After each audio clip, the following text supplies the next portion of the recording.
In more than 30 countries, people have taken to the streets to protest the rising price of food. And according to some estimates, 100 million people have been pushed to the brink of severe malnutrition.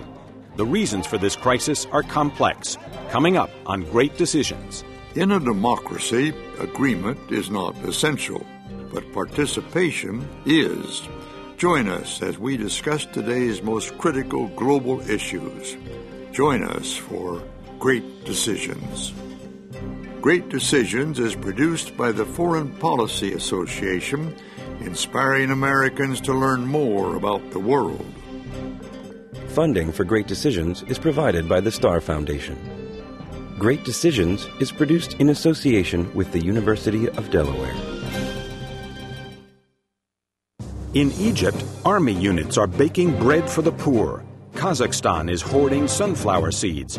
And in Mexico, office workers are cutting back on tortillas. While no place has been immune to the food crisis, it is vast numbers of poor who are suffering the most by far. I've called the food crisis the perfect storm because it has so many factors coming together. Some describe the crisis as a toxic mix of market failures, political gridlock, and environmental stress. But what are the actual causes? Food production costs have soared. In the first half of 2008, U.S. farmers saw fuel prices jump 40% and fertilizer go up 60%. But a report by the World Bank says the biggest factor driving 75% of the increase was biofuels, crops like corn and soybeans being used to power a new generation of cars and energy equipment instead of feeding hungry mouths. To use 30% of the U.S. maize production for biofuel, frankly speaking, is not very helpful. Others say the real culprit is global prosperity. The growing ranks of middle-class steak eaters in China and India. It's a good thing. We like to see increasing consumer demand and increasing disposable income so that people begin to buy more food. With every extra pound of porterhouse requiring 7 extra pounds of feed, the worldwide demand for grains has soared. Then there's the issue of subsidies. In the U.S., as well as the EU, Japan, and other wealthy nations, the government effectively pays farmers to grow crops. This keeps the farms afloat, but drives small farmers in poorer countries out of business. Meanwhile, protectionist policies aren't helping things. Pakistan has clamped down on exports. The Philippines is stockpiling rice. As a result of all this, humanitarian aid agencies are struggling to replenish emergency stocks. 50 cents a day, $50 a year to save a child and their family and get them educated and fed. To me, those are possible, tangible numbers. How big is the problem, and what can be done to curb skyrocketing food prices? Running Out, the global food crisis, coming up next on Great Decisions.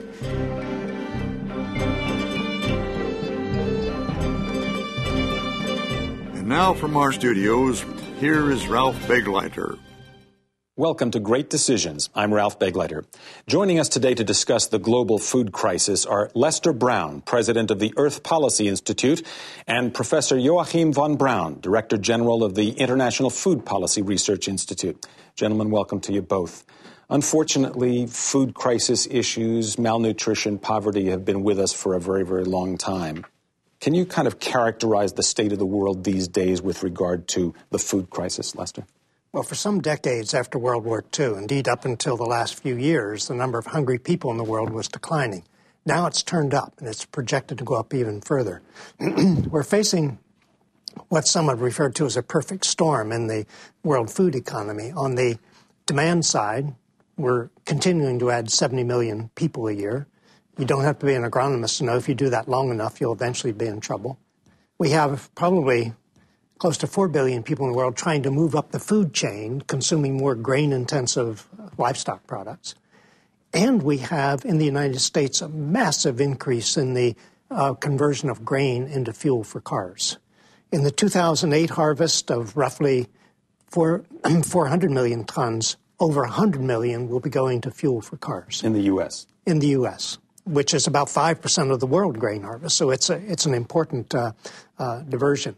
On the supply side, We have spreading water shortages. In fact, in countries that contain half the world's people, water tables are falling. And that includes the big three grain producers, China, India, and the United States. And we also have the loss of cropland to non-farm uses, whether it's residential developments marching up the Central Valley in California or the thousands of factories being built every year in the Yangtze Basin of China. We're losing some of the world's best cropland to these developments. We're also faced with soil erosion in many parts of the world that's undermining land productivity. So on both the supply side and the demand side, we have these convergence of trends that are making it very difficult now to improve the world's nutritional condition. Lester, you referred to the perfect storm scenario. Storms comes from the heavens. The problem of this storm was that it is largely man-made. It's made through bad policies in the areas which have already been mentioned, bad agricultural energy policy, long-term neglect of agricultural investment. The world, the rich world and the poor world, and the development agencies have neglected the investment that facilitates environmentally sustainable agricultural growth. The research and development was neglected. And the nutrition programs in schools and in early childhood were also not scaled up sufficiently. So the world was hit unprepared, and out of that has come immense suffering. We had an opportunity at Great Decisions to speak with a number of other experts as well, and all of them have mentioned this perfect storm scenario. Let's hear what they have to say. First, we have the rise of the middle class in China and India. A lot of people have been talking about that, and it does matter. Those countries have been growing at 5, 10, in some cases even faster for years now. And it's a good thing that many people have escaped poverty. As they do, they want to eat more, and they want to eat more energy-intensive food. They want more meat, which requires more wheat or rice or other staples to produce. Another one is the rising prices for fuel. And fuel affects food in many ways. It's the processing, it's the transportation, it's one of the inputs into fertilizer. So it increases the costs of all of the areas around food. Unfortunately, since about 2005, productivity is coming down every single year. And part of it is because we don't use all the technology which is available. These things came together to start driving up the price of food more quickly than we've ever seen before in history. Now, I think what many people would find it interesting here is that suddenly the United States and other wealthy Western nations, industrialized nations, are in the same crisis mode as countries that I think people in the Western world would have said, no, they're in a different world. But suddenly people in China and the United States are having the same problem. People in India and the United States are having the same problem with food. Does this create a common interest to solve the problem, or are there forces that are sort of working against solving the problem? Joachim? It's interesting to note that China and India have responded first, before the West and before the development agencies have responded. They have increased their agricultural investments quite dramatically with 20 to 30% each in 2008. The planning for that started in 2007 when most of the industrialized nations were still hoping it would go away. And so they were planning to act when the G8 meeting took place in 2007, and this wasn't on the agenda yet. It came to the G8 agenda in 2008 really only. Lester? What about this issue of the rich and the poor kind of feeling it together in some strange ways? The straw that broke the camel's back in this perfect storm scenario we've been talking about is the massive diversion of grain to fuel for cars in the United States. That has the fact that we can now convert grain into oil, in effect, grain into ethanol, has tied the price of grain to the price of oil. And as the price of oil goes up, the price of grain follows. If the food value of a grain drops below the fuel value, the market will move that grain into the energy economy. What we are now seeing is competition between the 860 million people in the world who own automobiles and who want to maintain their mobility, and they don't much care where the fuel comes from, who are competing with the 2 billion poorest people in the world who are trying to get enough food to sort of keep body and soul together. When you look at the average incomes of these two groups, the average income of those who own automobiles in the world is somewhere around $30,000 a year. The average income of the poorest 2 billion people in the world is more like $3,000 a year. So we can see that's not a very even competitive playing field. And unless we can address this issue, and the European Parliament already has, they've reduced the renewable fuel standard from 10% to 5% to reduce pressure on converting agricultural commodities into fuel. We haven't done that yet in the United States, but that's something we need to do. Am I wrong, or aren't we still producing more food in the world than there is a demand for? Actually, we need to be specific what we mean by food. If we mean calories, Ralph, you're right. There are enough calories going around in the world to feed everyone. But if we are talking healthy diet with sufficient micronutrients, vitamin A, iron, and so on, we don't have enough going around, even if we would split it up equally. There are about 2 billion people who suffer from this type of hunger, micronutrient, we call it silent hunger, deficiencies. So we need to increase productivity, but not just for the bare minimum, the bread and the rice. We need to increase productivity along the whole food chain, and for producing quality diet, which is affordable for poor people. And that requires a different approach, a much more complex green revolution today than simply increasing the pile of rice.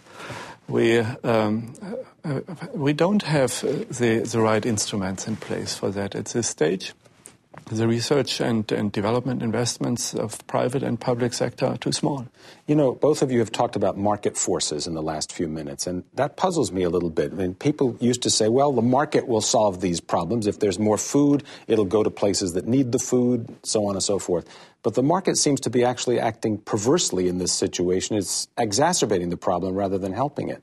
Well, Joaquin mentioned the enormous difference in incomes between the wealthy countries and the poor countries. But beyond that, when I buy a loaf of whole wheat bread in the local supermarket in Washington, D.C. for $3, it has maybe 30 cents worth of wheat in it.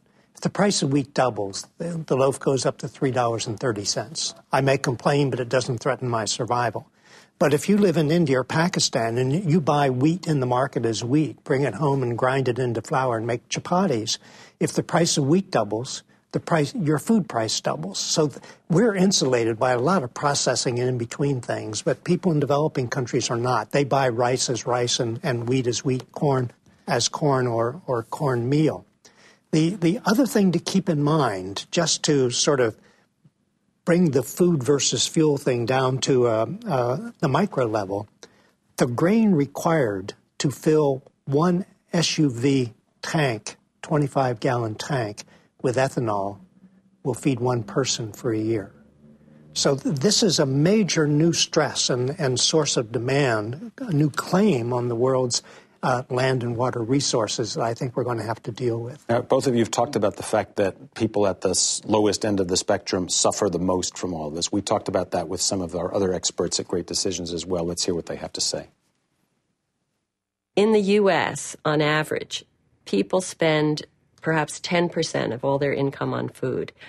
In many parts of the developing world, a household will be spending 50 or 60% of its income on food, and in some cases even more. If food prices go up by 50%, there just isn't that much room to ensure that people can feed their children. What that means for many people is they've gone from 3 meals a day to 2 meals a day, now to 1 meal a day, and they've lost all the nutrition content in their diet. We used to invest heavily in agriculture. We became complacent because food prices were low around the world and it was available and affordable. But now we've had a very strong wake-up call. Rising prices in many of the food staples and a lack of availability and accessibility for many of the most vulnerable and for the poor, and particularly in Africa. It affects so many levels. There are families with AIDS who can't take the medicine if they don't have food, because the medicines are too powerful for their immune system to be able to be handled on an empty stomach. The children can't focus in class if they haven't been fed properly. People just basically can't survive. Let me focus on an area in poor countries that I don't think we've really touched on here today, and that is not so much the issue of whether they can get the food, but the question of whether they can continue their own food production operations. There are some countries where the economies are essentially almost totally dependent on food production. Now they find themselves in competition with agribusiness elsewhere in the Western world. They can't even sell their food products if they wanted to improve their own economies. How much of a problem is that in the poorest countries of the world? We need a much greater investment in agriculture, as Joachim has been saying and as he's been writing for some years now. And we need to focus on agriculture to get the right policies in place. In the West or in poor countries? Both, but particularly in poor countries. I remember India, 1965, monsoon failure. We had to ship a fifth of the U.S. wheat crop to India to avoid famine. But then there were a number of reforms. They had a ceiling price in agriculture to hold commodity prices down, which discouraged investment. They switched to a support price so farmers would know they'd get a minimum price when they harvested their crops, and they invested heavily. India doubled its wheat harvest in 7 years. No country has ever doubled the production of a major crop in such a short period of time. But there was, again, a perfect storm of things coming together. The high-yielding wheats and rices, the dwarf wheats and rices, expanding fertilizer use, farmers drilling irrigation wells by the millions, everything coming together to expand production. That was the first green revolution that Joachim referred to. Now we're talking about a second green revolution, but it's not quite clear where the technologies will come from to get those quantum jumps of the sort we got back then.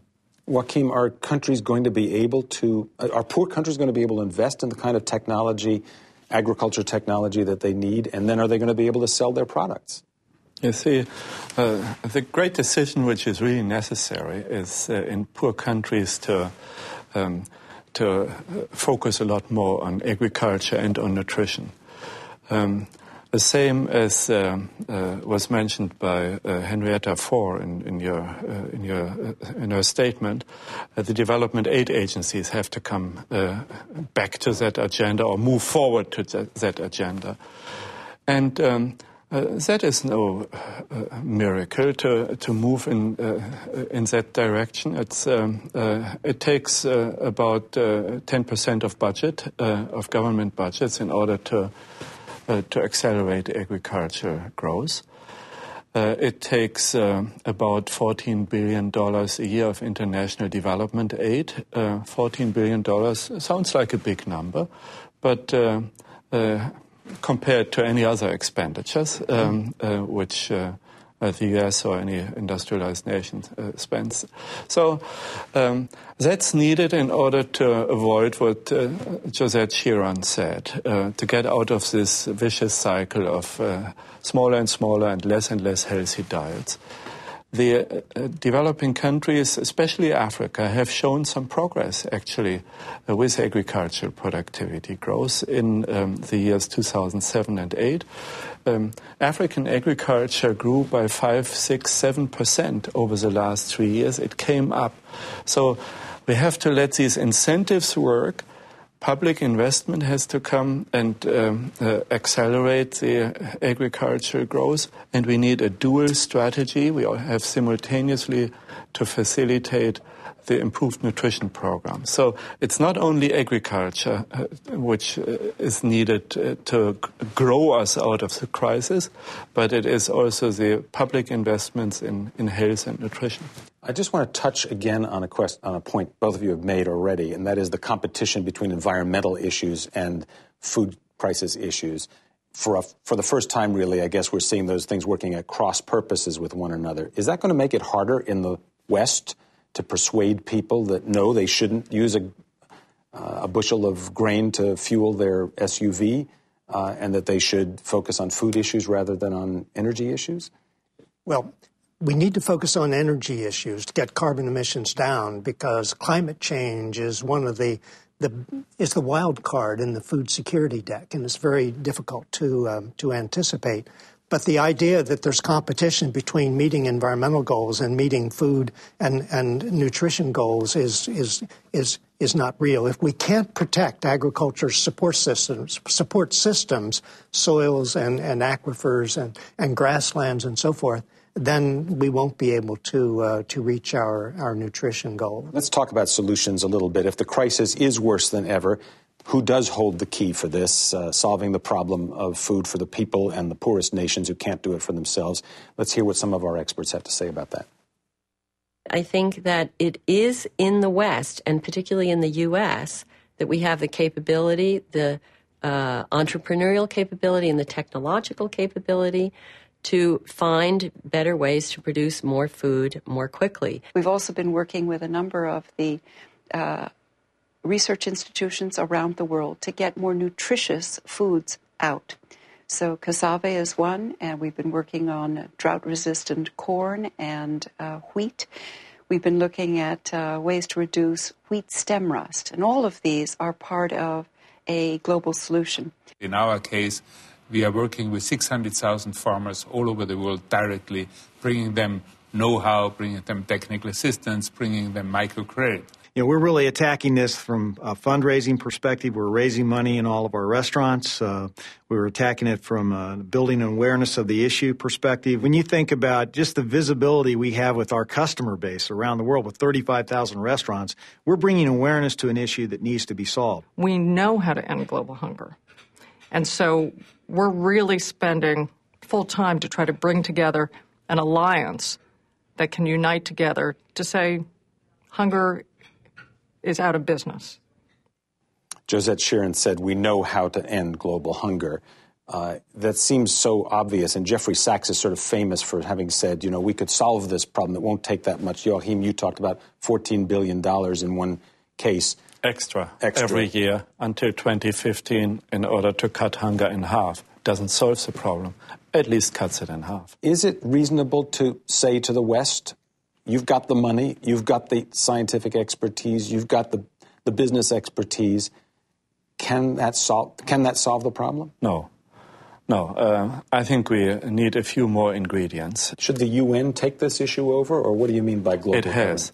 The Secretary General of the UN has put himself in the chair of a task force. That was, I think, an excellent action. He didn't delegate it, and the various UN agencies have come together in a totally new way. I think that's hardly talked about, but that's good news. So we see good concerted action, but it is firefighting action. We don't have an architecture that prevents food crisis. We have to act much earlier. So we need much stronger preparedness with good information, investment mobilization, and especially rebuilding trust and correcting early the type of policy errors which Lester referred to, the misguided biofuels policy. Lester, let me ask you a final question, which is, and you touched on this a little bit earlier, the nations that have it in their power to apply their technological expertise, their governance expertise, their agricultural expertise, and their money don't seem to have the strong incentive to solve the problem. It's a political conundrum. How do you get people who aren't starving to essentially engage in a massive effort of the kind Joachim was just talking about to fix this problem for the rest of the world? One of the things I don't think we've realized yet is that the number of failing states in the world is getting longer each year. The Somalias, the Haitis, the Democratic Republic of the Congo, Afghanistan, now Pakistan. There's a long list getting longer all the time. One of the stresses on governments is rising food prices. And what we have to begin thinking or realizing is that food security is now national security. It's becoming a security issue from the U.S. And the encouraging thing is that the military thinkers in the Pentagon and in the U.S. intelligence agencies are now beginning to identify hunger and poverty as threats to future political stability and therefore to U.S. security and U.S. interests around the world.